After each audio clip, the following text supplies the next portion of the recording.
So I jumped into a whole bunch of adoption groups for white families with Black kids. I started asking questions, and I was not prepared for the hate within these groups. Hey, everybody, and welcome back to the Wednesdays with Watson podcast. I know that you could choose to do any number of things with your time, and I am so honored that you chose to spend it with me. It is June of 2022, and it is not only Post-Traumatic Stress Disorder Awareness Month, but it is the month that we will drop one episode every week versus every 2 weeks, and we will focus on childhood racial trauma as we look to observe Juneteenth. I got to be honest with you guys, I was shocked at the types of trauma in both the Black and Brown communities that those of us who are not part of that community could ever understand. These are things that are incredibly unique to their community, often not talked about, and even more rarely addressed, although it is my hope that projects like this will shed some light on this subject. Today we have a fellow podcaster and friend, Jenn Uren of the This Mom Knows podcast. Jenn is part of a unique but growing community in the United States in that she is the mom of 2 children that don't share her DNA and definitely don't share her lack of skin pigment. Today she is here to tell us that story and share struggles that exist when a white family adopts Black or biracial children. She will be able to compare and contrast that experience with her biological white children, and so today I am honored to welcome Jenn to the podcast. But wait. You know the drill. We are looking to grow this podcast mission. That mission is to provide access to help and hope through education. We have done that through therapists, blogs, stories of hope, most of all providing funds for pro bono counseling for those who can't afford it, and pointing people to the star of the story, who we believe is Jesus. We have awarded 2 scholarships for 2022. It is our hope that we can award about 6 more. If you would like to join that mission, just click that Contact Amy button in the show notes. While you're there, subscribe. And now, guys, here is my interview with my friend, Jenn Uren. Welcome, Jenn, to the Wednesdays with Watson podcast. This has been a long time coming, my friend. Yes, I'm so excited to be here. It's like I've arrived. Oh, no. And listen, I love interviewing podcasters for a multiplicity of reasons, especially you. You are one of the most... I'm going to ask you a question in a second that we're asking everybody on season 3, but you are one of the most resourceful, problem-solving organization people that I have ever met. And so I have very much been looking forward to this because I know that you will make this sometimes stressful, difficult job of being on this side of the mic a little bit better. But in season 3, so Jenn, in season 3, we began by asking the first question to everybody. And I tell people I do that because I'm not a fan so much as to tell me where you were born, where you grew up, and I wanted to have an icebreaker question that also promoted our mission, which is stepping into our image bearer status. That Genesis 1:26, stepping into our image bearer status, and so this has been an incredibly fun question to ask, but the answers have been so enlightening to me because everyone has said, of all the questions you sent me, this was probably the most difficult one. And so as we begin the podcast and here in season 3, Jenn, I would like you to tell me, what is your favorite thing about how God made you? It's interesting because I didn't think about organization when I answered this. But I would say, I think it's the fact that I think God has given me eyes of empathy, and I'm not perfect at it, but I often find myself just really imagining what it's like to be in somebody else's shoes, like literally thinking if I was standing through their eyes right now. And what I have found is that has led me to compassion in a way that really makes it a lot more easy to remember that whoever it is, whether it's a homeless person I pass on the street, a short-tempered neighbor, or even one of my own kids, that they are created in the image of God. And, I need grace and compassion just the same. Yeah, I love that. I love that about you. I agree with you on that. You and I have had some funny jokes, and this is a good opportunity for me to plug some Enneagram episodes that are earlier in the season. But, you know, just hearing you say that is a lot like how I'm built, and that is an Enneagram 2 that we call the helper. But Jen and I have had some funny conversations. She's like, I'm a 12 on the. I'm a perfect 10, actually. You're a perfect 10. Oh, that's Tim Winders that says he's a 12. But I do agree with that. But you are incredibly organized, and man, do you love Jesus. And I love that God just melt your heart together. And we could have a whole podcast on the deep, deep relationship of Jesus. I had the opportunity to spend some time with you in Nashville at Pod Move last year, and it was one of my favorite things was hanging out with you and a couple of our podcasting friends. It's just, I got chills just thinking about it because of this medium, how much the Lord has just really given me in terms of friendships. And all my listeners are going to be like, Amy, all you do is interview your friends. Well, I have awesome friends. What can I say? But I do want to thank you for agreeing to be here with me today. Like I just said, you know, we're friends in real life. But the story that you'll tell today, I don't really know. Like, I've heard bits and pieces of it. Your podcast is called This Mom Knows Podcast. I have listened to it because I'm your friend, but because I'm no longer a mom, I don't listen to it often. But I've not heard the story that you're going to tell us today. And I do that on purpose because I want to have an authentic reaction, an authentic response, and then whatever the Lord allows, downloads, if you will, into my brain as a response to the questions that I ask my guests. I really believe that there's power in that for me. And so, as I mentioned, we are recording this at the very end of May, nothing like pushing it to the last minute, but the episode will drop in June of 2022. This month, we are focusing on racial trauma. So before we dive into that, though, people are wondering, well, Amy, why do you have another white person on your podcast talking about racial trauma? I asked you to do this today because you have two human beings living in your house that do not look like you, do not share your DNA, as I mentioned in the intro, and look quite a bit different than you. Now, you and I are, I believe, exactly the same age. And so I want to prime the listeners with this story when I tell you that you and I are the same age, and I celebrated my 50th anniversary, goodness gracious. Of being born, anniversary of being born. There you go, anniversary of being born in December. So listeners, keep this in mind as Jenn tells us this story. I'm actually a little bit older than you because I just turned 51. So that's right. You just had a birthday. Yes. Well, tell us the story. Well, it's a God thing completely. We had 3 kids and we were done for a variety of reasons. You know, we'd had a late term miscarriage. I was very ill through all my pregnancies. And so we were essentially told no more, that very likely the next pregnancy I had, I would not survive it. And so we took steps and we were very content with our family of 3 kids. And then I thought I was pregnant. And that led to lots of what if conversations.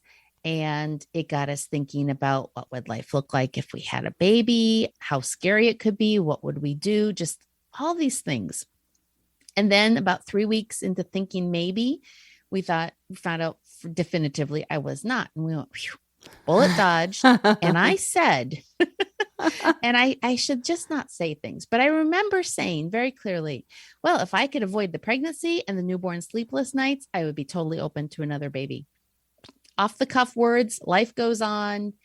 And about a month later, everything changed when I was leaving our homeschool co-op, and a friend of mine flagged me down and she said, Jenn, you've got a friend who's been waiting for an adoption placement, right? I said, yeah, I had a friend who'd been waiting for several years. And she said, I just found out about a little boy who is not yet in the system. He had an adoption fell through. And if he doesn't have a placement within a week, he's being put into foster care. And I had this, just this warm chill went up and down my back. It was this holy moment where I went, we found him a family.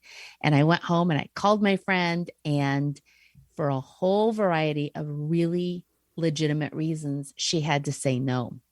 They were working through an adoption agency and things don't just change like that.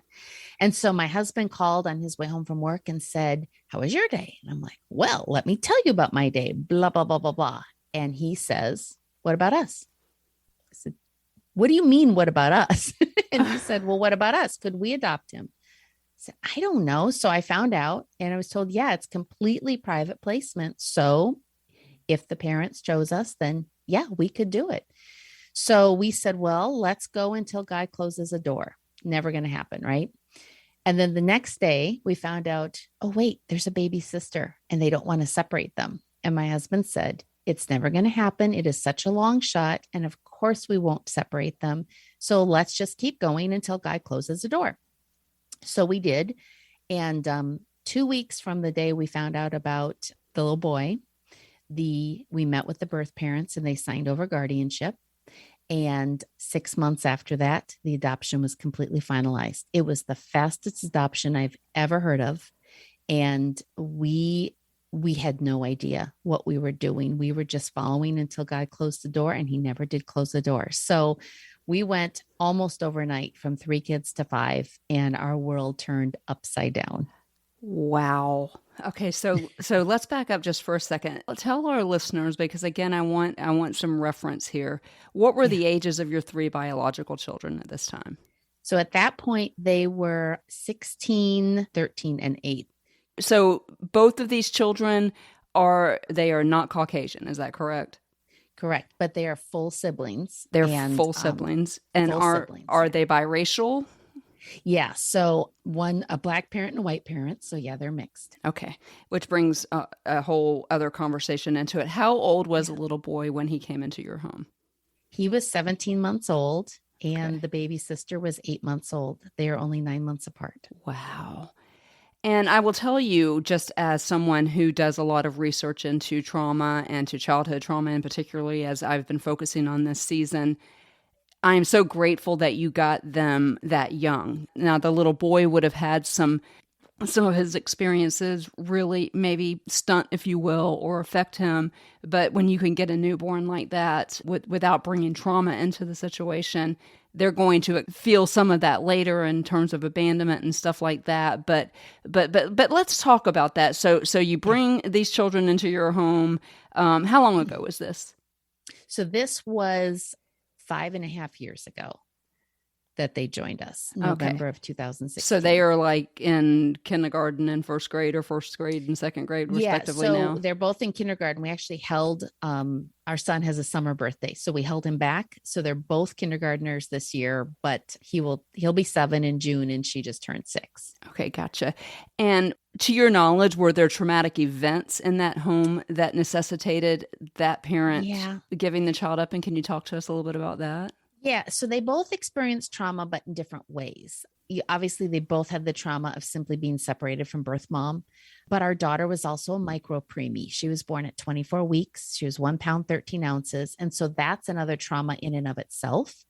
Because of some lifestyle choices, they never were really given, they never went directly home, is our understanding, to their birth parents, because some things had to change there. So they weren't pulled, they just never went. In utero, they had exposure to different substances. So that's a trauma. And they each, before joining our family, they were with different homes that gave varying degrees of love and care and some neglect. And so that was another trauma. And just because of how, our adoption played out outside of the system, we don't have access to a lot of the files that would really help us understand the extent of the trauma that they experienced. So some of it we're just filling in pieces as we find them out, but there's a lot we just don't know. But one thing I'm very grateful for is that even in the absence of us, before we knew we would be there, God put people in their lives who did love on them. I've now gotten to meet all of her NICU nurses, and one of them said, I decided I was going to be her surrogate mother, and I would stay after hours and hold her and give her skin to skin contact and make sure she knew she was loved. And I mean, I would have done that if I'd known about her. Yeah. But just to know that, people were loving on them in that way. And many of these people have stayed involved in their lives. So, that has mitigated some more trauma because they weren't pulled and separated further. They've just shifted homes and they still have relationships. Yeah. And I think that it's really important. And from the time I've known you, you've kind of identified, like, even though they were, and I didn't know, again, I didn't know they were toddlers when they came into your home. Yeah. But we've talked a lot this season on the Wednesdays with Watson podcast about generational trauma and epigenetics. There is a graphic that, if I could figure out how to put in my show notes, and maybe you can help me do that, but there is a graphic that talks about epigenetics. And so let's talk about the birth mom for a second. And she's pregnant with your daughter that you adopted Mhm. from her. Any trauma that she has experienced, so not only affects her, but affects the baby, and then affects your daughter's future babies. And so that is 3 generations of trauma that is coming into your home. And so even though they came into your home relatively early, what we don't understand yet fully, particularly about your son, is how much of the non-nurturing neglect, trauma, and this is particularly prominent, I believe, in marginalized communities like Black and Brown communities, where they aren't getting the nutrients that they need for brain development.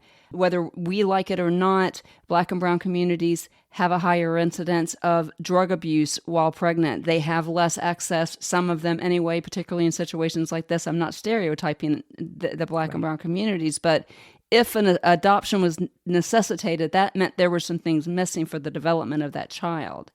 And there's so much brain stuff that goes on. And I kind of just recently went through this myself, in that because I don't know much about when I was a baby. And a couple pictures, like 3 or 4 pictures, surfaced with my mom holding me. And I find myself staring at that picture, like looking at the way she's holding me, looking at the look on her face, looking at my dad looking at me. And it's filled in some stuff for me that has helped me really figure out, why is my brain, why do I have PTSD, and that's significant, but I'm fairly intelligent. I did well in school. And so that brain development did not hamper for me, and looking at those pictures helped me understand that. And so those children coming into your home at such an early age, but your son in particular had 17 months where we don't know what he was, just the act of a hug, and like you said, that skin on skin contact and things like that, those things do cause trouble and issues later in life. And we know a lot of it because he had a couple that cared for him his first 8 months of his life, and then the 3 or 4 months before we got him. And so they've become grandma and grandpa to all of our kids, and we're still very much involved with them. But there's a gap of time in the middle where we don't have a lot of details about. So we know some things, but not all things. Right. And unfortunately, as he gets older, he's going to want to know more things, and, and all of that. So let's talk about, because I do want to know if you as a white family who have adopted biracial children are experiencing trauma because of that. And then I would also, so I'm going to ask you a couple questions, but my first one, I'm going to go for the juggler, is what is your greatest fear and concern for them in today's world? So, and again, this series really is highlighting trauma that is unique to marginalized communities or Black and Brown communities, women, anybody that is not, traditionally been taken care of very well. Let's put it to that way. Mm-hmm. We're going to talk about maybe some of the trauma that they are experiencing that's unique to the community, but I would like to know what your biggest fear for them moving forward into this world as it pertains to racial trauma. Yeah. Well, really, my biggest fear for them is that they're going to not feel like they belong anywhere, that they're not going to feel they fit in, the Black community or in the white community, that they're not going to feel like they totally fit into our family because they weren't born into it. They're not going to feel like they fit into their birth family. And so really, it's like, I've seen so many adopted kids, even as adults, just say, I don't fit in. And I think that sense of belonging, it does come from being confident, not only in, who you are, but whose you are. And so we do spend a lot of time really trying to talk with our kids about, who we are in Jesus, who loves them. We go through this long list of all the people who love them. And we just want them to really feel that they belong because of who they are, not because of how they look and what the group reflects, if that makes sense. It 1000% makes sense. My best friend has two biracial children, and one of them is a boy and one of them is a girl. And those are one of the things that we call little T traumas. Like, they're going out into the world and you're not white enough for the white community. You're not black enough for the black community. So who are you? And so I think that fear is super founded. And at the onset, talking about that, how they are precious daughter and son of the Most High God. That being said, they do bring in a different culture than you're used to, and that you raised your other three children. Are you guys intentional about raising them inside their heritage?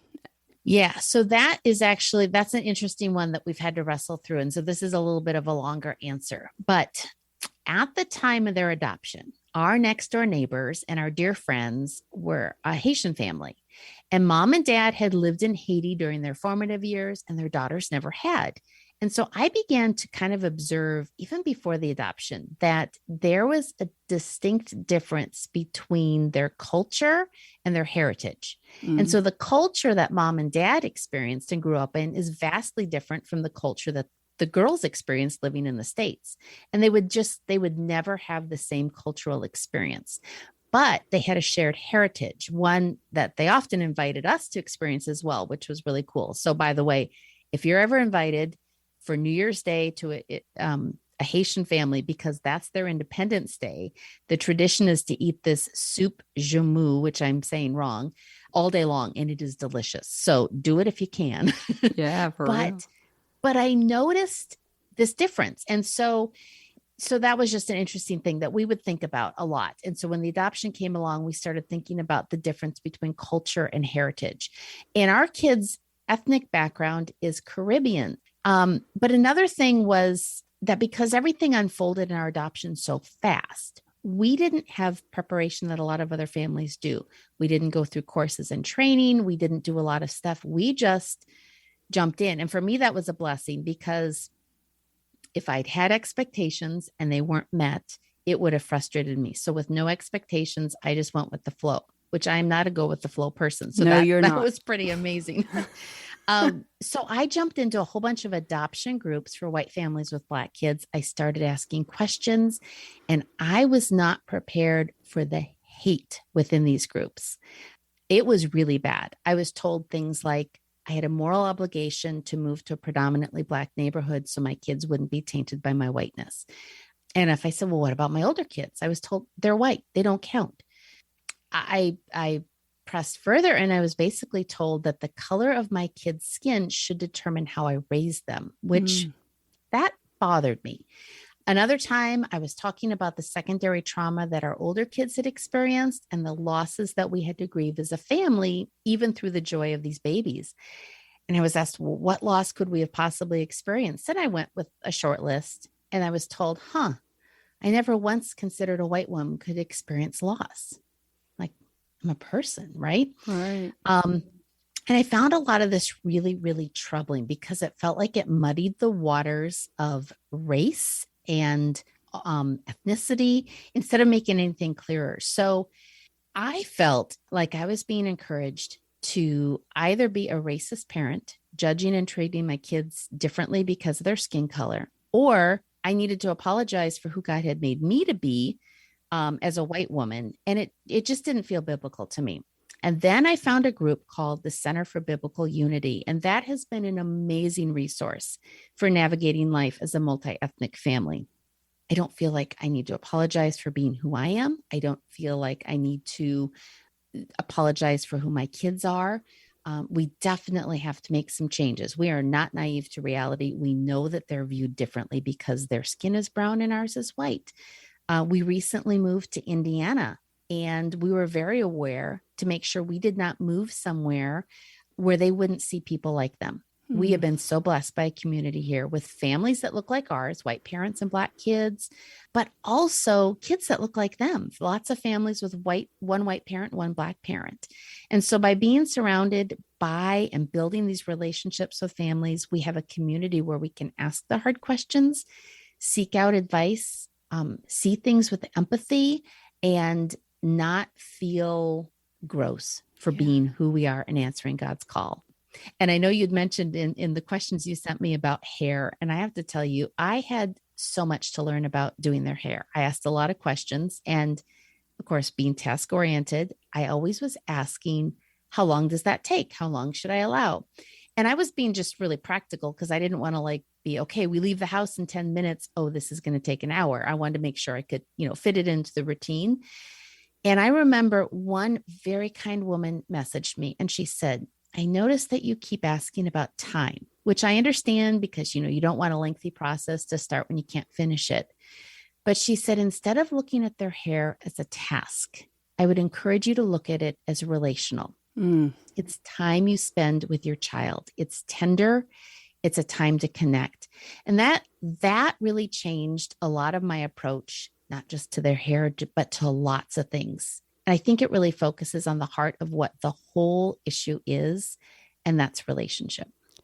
Yeah, and the whole person, right? Like, so there's a lot to unpack there. First of all, I want to thank you for addressing the hate that you as a white family receive because you are a multi-ethnic family. That's a real thing. I spent a lot of time on the Clubhouse app, as my listeners know, and I am in quite a few groups there where I literally am the only person who is not Black or brown. And I've been in rooms where that community does somewhat feel offended, and I'm not speaking for the entire community, but it is a thing. There is hate on white families, and I think that it comes from, and this is just totally my opinion, but I think it comes from this idea that maybe in the past, or not maybe, in the past, people who are not Black and brown have this savior complex.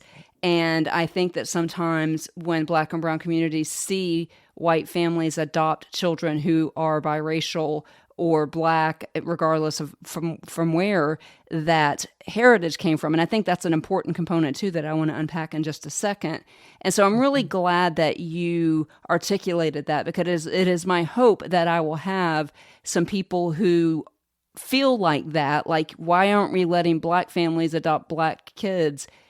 The reality is because we don't have enough families to adopt any kids, regardless of race, creed, sexual orientation, any of that. And so no one is going to turn down a home that is a loving environment for a child who has been either neglected or abandoned or given up at birth because their mom loved their child more than they did them.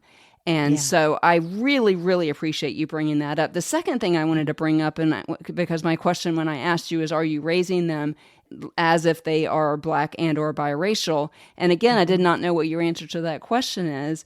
And I think that drawing that line, that delineation between culture and heritage is really, really important. Heritage is important. Their Caribbean heritage is important. You're a homeschool mom. I have taught in the past, and I can guarantee you that I would be teaching them everything I can. I think of Lisa Harper, who adopted little Missy from Haiti, and she was very, very, very diligent about making sure that they were immersed in their heritage.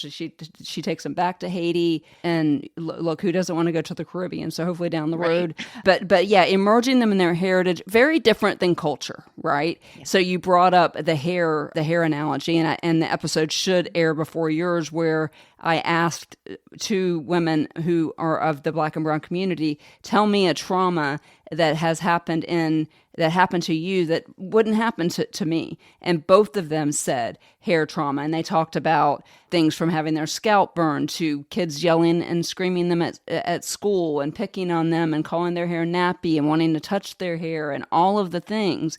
And so when we bring culture into it, and especially when we bring culture into a home like yours, what an amazing opportunity to do a both and, right? Like, we are made in the image of God. We are Genesis 1:26. We are literally made in the image of God, regardless of how much melanin we have in our skin. But back to the heritage thing, we're a fool to say, I don't see color, because we do see color. And so in your home, I'm so so happy to hear you delineate between heritage and culture so that you can raise these children as who they really are, is the image bearer of the Most High God, right? Yeah. And on their way to heaven because of the completed work of Jesus on the cross. And so thank you for adding both of those in there. As we are talking about that, this evening I'm going to have an interview with TJ McKnight. Again, the part of the purposes of this series is to talk about trauma that happens to Black and brown communities that don't happen to us. And who better to tell me that than somebody who raised 3 white children and now is raising 2 biracial children. So can you speak to this at all? Maybe give us a couple of examples that you're comfortable with your kids hearing 10 years down the road so that my listeners, who are probably predominantly white, to be honest with you, can say, oh my word, I never thought about a child enduring that trauma. And we're not talking, when I'm talking to you, and I don't know about TJ, but when I'm talking to you, they're inside a solid family unit, right? So some of the interviews my people will hear in this series, they were not raised in good homes. They have high adverse childhood experiences scores, but this is a loving home with 2 parents who love Jesus and who love them, but they still experience trauma that white boys and white girls don't. And let's go so far as to say they probably experience trauma that Black boys and Black girls don't because they're biracial. So could you help my listeners understand just a couple of examples, whatever you're comfortable in giving, of trauma that your children experience, your younger 2, that the 3 that your older 3 would not have because simply of the melanin in their skin? Yeah. So I think it's hard again because I'm the white mom, so I don't know fully how they experience it, but I do know some of the differences between these guys and our older kids are just walking out in public. We had the conversation the other day that because our younger 2 are mixed, I can walk comfortably with them most places in public on my own. And people just assume I'm married to a Black man. And my husband says the same thing. It's when we're together with the kids that we get the funnier looks. I never had to think about that with my older kids because they look like me. When we're places and making eye contact with people, it's interesting to see who will make eye contact with me when I'm with my older kids only versus when I am with the younger kids. I've noticed that there are white people who just really won't engage. And whether that's racially motivated or personality, I can't really say. But I also noticed that Black people are far more likely to engage with me when I'm with my younger 2 kids than when I'm with my older kids. So, it gets noticed. Just, even being able to tell them how to be safe. I mean, we know the reality is that when they are going to be out and about, they're going to have to behave a little better than white kids because they'll be the ones that are singled out first because of their skin. So teaching them, be respectful, be kind, be cautious, be aware. I never had to teach my older kids about that. And then, of course, when you go somewhere, we joke because I'm a picture person. I love having pictures. And so we go, oh, look, they're going to be the only Black kids here. That means they'll be in all the pictures. So I won't have to worry about taking any because, of course, they want to represent diversity. But sometimes that's true. They're the poster children for diversity in a group, depending on, how many white kids are there versus them. So those are things that I think will become, they're not evident to them yet because they're still so little, but they're starting to be. But then there's also there's the adoption trauma of, I have 2 moms. Yeah. And 2 dads. Yep. And not all kids do. I remember when my youngest daughter asked my oldest daughter, who's your birth mom? And my oldest said, Mom's my birth mom. And I could see this little hurt in her face going, so I have 2 moms, but you just have one. And so there's all those things, and that's not racially, but that's a difference I've seen between, the older 3 and the younger 2. Well, so, it's a rejection trauma. Yeah. Even though you guys love them well. And like you said, it's not connected racially, but what concerns me about Black and brown children and moving forward in this country who because life is already hard, right? And they hit the jackpot by being adopted. But I can tell you, after being removed from my own mom and not growing up in my house and not knowing my dad, that at 50 years old, there's still stuff that I struggle with, and rejection is one of them. If somebody even in the vein of rejects me, so let's say your little boy is on the kickball field and he gets picked last, that pain is going to be a little bit more, not because of the color of his skin, even though that's what this series is about, but because he had been rejected. Yeah. Many kids can find their way through, and we're going to talk about counseling here in just a minute, through it. But the bottom line is we are wired to have our identity and our DNA here on earth. But more important than any of that, and what I really appreciate about you, because I know you, is this is your identity in Christ. And yes, we have to be careful about these things when you go out into public, particularly your son. I really hope, Jen, that 10 years from now when he's driving, that you don't have to instruct him to put his hands on the steering wheel at 10 and 2 and to, not make any fast moves or any of those things. I also hope that, and again, I know you well enough to know that as you raise them, you are giving them both the good and the bad. Look, this is where we are in our country. And we thought that we were past this, but clearly the last couple of years has demonstrated to us how not past this we really are.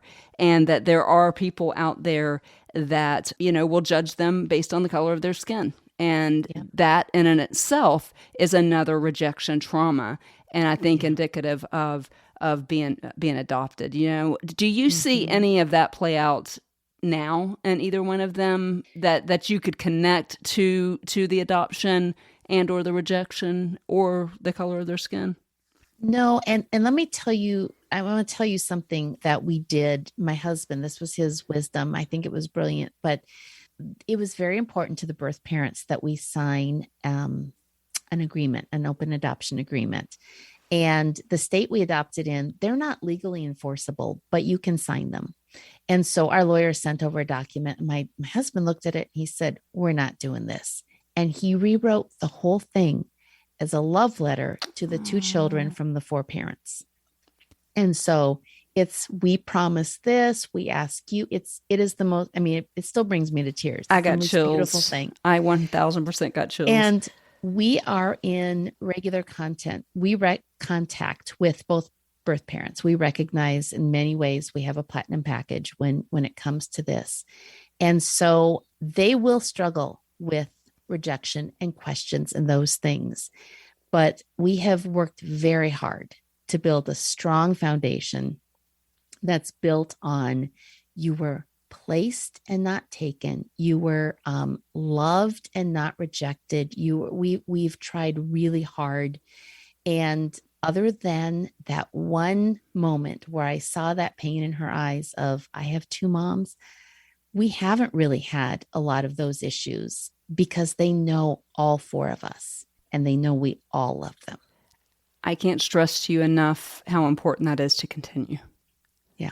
Even if the birth parents get into, and I don't know what precipitated the adoption, it sounds like there were some drugs involved, and I think your older son, may exhibit some behaviors later down the road, and you might already as a result of that, if that supposition is correct. But I can't encourage you enough to do that because they already have enough working against them. It's very difficult for me to sit in front of this microphone in front of, a bunch of equipment and be as well educated as I am and all the things and say that stuff still doesn't bother me. But it does, but it does, right? Because I'm a human being. And you guys keeping them with their human identity there with their birth parents, I think is so important. And then you're really just coupling that with something that I love so much because we talk about 3 C's on this podcast. One of them is community, which you have so eloquently talked to us about. And this is what you've done with those birth parents is community. Mm-hmm. But the other is counseling. Has that been a part of your story at all in terms of this journey? And will it continue to be if it is? Yes. Now, counseling is expensive, and we are self-employed. So we don't have insurance, and that covers it. And we struggled for many years to find a place that, I mean, self-pay. I was like, that's still not affordable. So we had to sort of sidestep formal counseling for a few years and engage in some trauma support groups instead, where it was a little bit more lay-led. But we just kept searching, and moving here to Indiana, we found a place that was affordable, and it's been amazing for us. And we wanted to make sure that we did counseling, not only so that each of us in our family could have I'll call it a neutral perspective, someone who could be a little more objective about things and help us through it, but also to normalize it, because we have good reason to believe that down the road we are going to need it with our kids. And by making it part of our normal now, when we have a crisis, we're now not introducing a new thing Right. as well. And so our hope is that it will make it just so much easier and more natural when we really, really need it. So I know it's not always an option, but I think particularly with the adopting kids of another race, I think if it's something that can be there, especially if they're a trauma-informed counselor, it's really, really useful to just make it part of life. Yeah. And useful everybody that's listened to my podcast knows that I believe that counseling is life. What you just said is exactly why I'm doing what I'm doing. I'm doing about approximately 185,000 things at the moment, this podcast being one of them. And the reason why I'm continuing the podcast among many is to raise money and to award scholarships for people that need counseling that can't afford it. We just awarded our second one.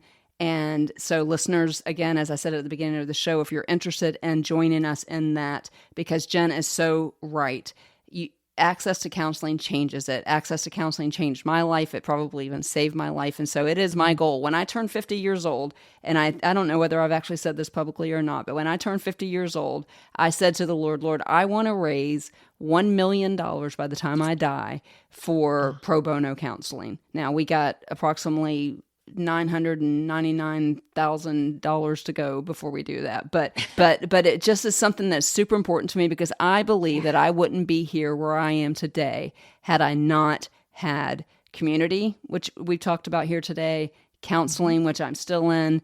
And then the third C is church.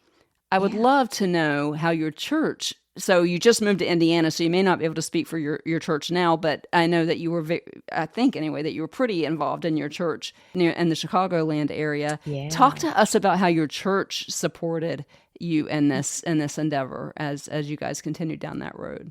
Yeah, our church in Chicagoland was amazing. We started going there when our oldest was 3 months old, and we moved in November, so it was almost 21 years we were there.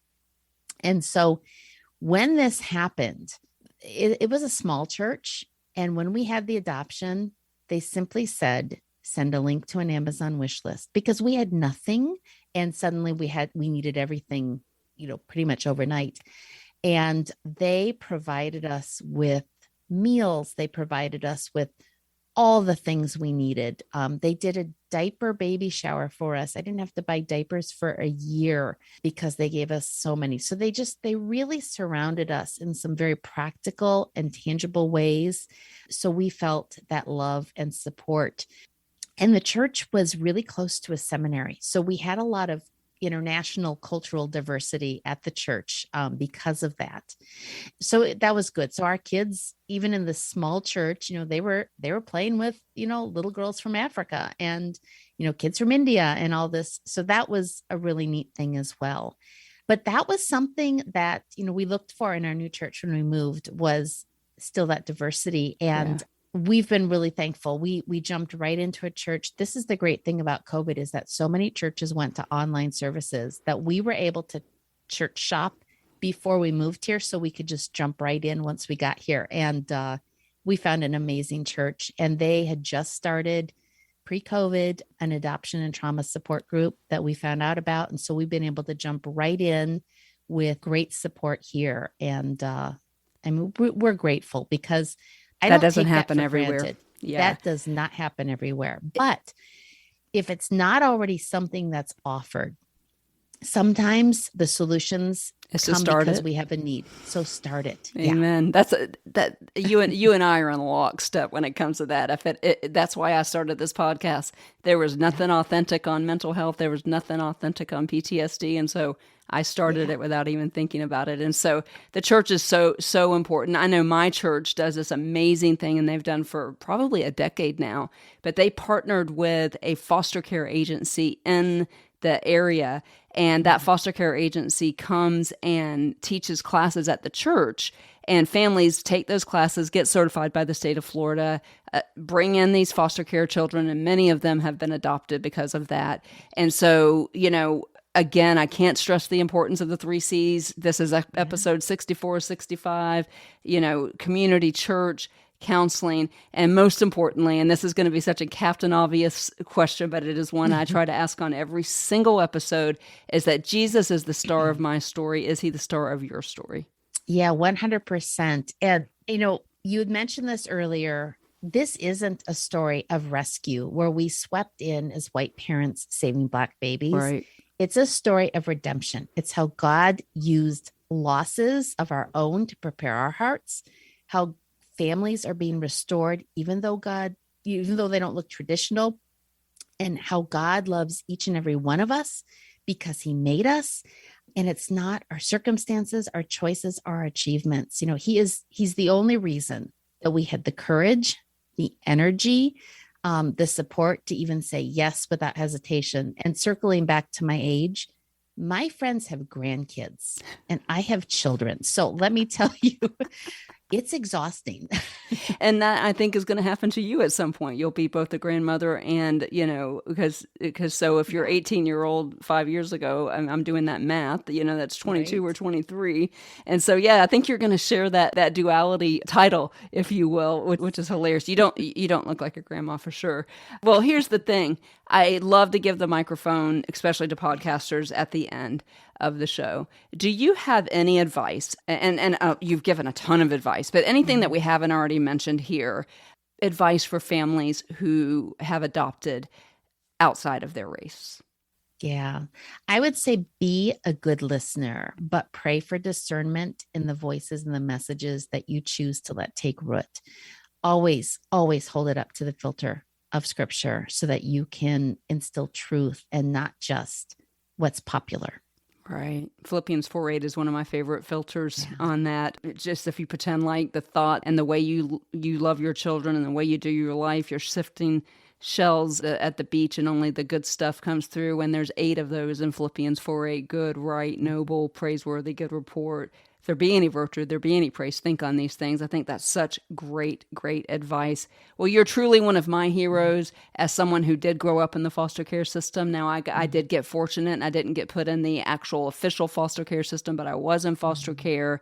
But I can tell you that those children are going to know that they are so loved because of what you did for them. And I can't help but think of a song, because you just mentioned it just now, about how we just need to obey and we just need to do what we're called to do, regardless of what that looks like, regardless of how old we are or how crazy it is or how any other things. But it's a song by Maverick City called Jireh. And there's a lyric in that song that says, I've never been more loved than I am right now. It doesn't take a trophy to make you proud, because I've never been more loved than I am right now. And if I were raising adoptive children, that would be, especially in a community that is not mine, I would think that is so primary to say, you are loved because you exist. You are not loved because of your beautiful skin tone, your intelligence, and your talents, anything. You are loved by the God of the universe, who allows me to love you with an unconditional love. And there's nothing you can do. Even Jesus, before he had performed a single miracle, was baptized. And the Father said, this is my beloved Son in whom I am well pleased. And so when we're talking about raising children in the home, they need to know of this unconditional love. And unfortunately, or fortunately, you get to lavish a little bit more of that on kids who do not look like you and who, like you said, are going down the road, need a little bit extra help as it compares to your biological children. And so Yeah. Well, one more thing. I want you to tell us about your ministry, your podcast, and where people can find you. Thanks. So my podcast kind of comes out of the fact that I have so many different interests, and it feels like, some days I'm all over the place, but at the heart of all of it is really connection, connecting people in new relationships, or connecting people to ideas, connecting them to the tools and the gadgets that will save their lives, because I love gadgets. So my podcast is based on connecting, and it's called This Mom Knows. And it's really built on the idea that as moms, we have got it all covered. Together, we know it all. What this mom knows, that mom doesn't. And what that mom knows, this mom hasn't learned yet. So we don't have to stress out about figuring it out when we can go to our mom team for help. So my podcast interviews moms about the things they know so other moms can learn from them. And thismomknows.com is my website. thismomknows.com/podcast is where you'll find my episodes. And I will link all of that in the show notes. Guys, Jenn Uren is the real deal. She loves Jesus, and she loves your Amy Watson. And so I thank you for being here today, Jenn. I think that this episode is going to be really helpful for families out there, and even for people in the Black and brown communities who do feel like we're trying to be a savior complex by adopting children, when in fact I'm staring, and this will go up on YouTube as probably one of our first video interviews, and so people can see your heart and see the sincerity and who you are. And I opened this podcast by asking you what one of your favorite things God made about you was, and you said, I am empathetic. I have no doubt that empathy is exactly what drove you and your husband, whose name is Jim, you and Jim, to take on these children. And so I am grateful for people like you who are mitigating what could be a life in prison, or a life on the streets, or a life with needles in their arms, and all the things, because all of our communities are struggling with those things. But these two children need to just continually be taught that their identity is in Christ. And 1 Peter 2:9, a chosen race, a royal priesthood, who has called us out of darkness into marvelous light. And so thank you so much for being here today with us, Jenn. Well, thank you, Amy. I just love you, and I love what you're doing. Well, thank you so much. Thank you so much. Okay. All right, guys. Well, we will be back next week with another episode on racial trauma as we plunge through the month of June. Make sure you hit that Contact Jenn button in the contact notes. That will allow you to subscribe to her podcast, as well as the plethora of information that she provides on social media. And so, Jenn, I want to say to you the same thing I say to everybody. I never leave a microphone without saying this, and we end the podcast. And I want you to know this, and I want you today sometime to tell all 5 of your kids these 5 things. You are seen, you are known, you are heard, you are loved, and you are valued. Thank you so much. Guys, we'll see you guys in 2 weeks. Let my life glorify you, and teach me to walk beside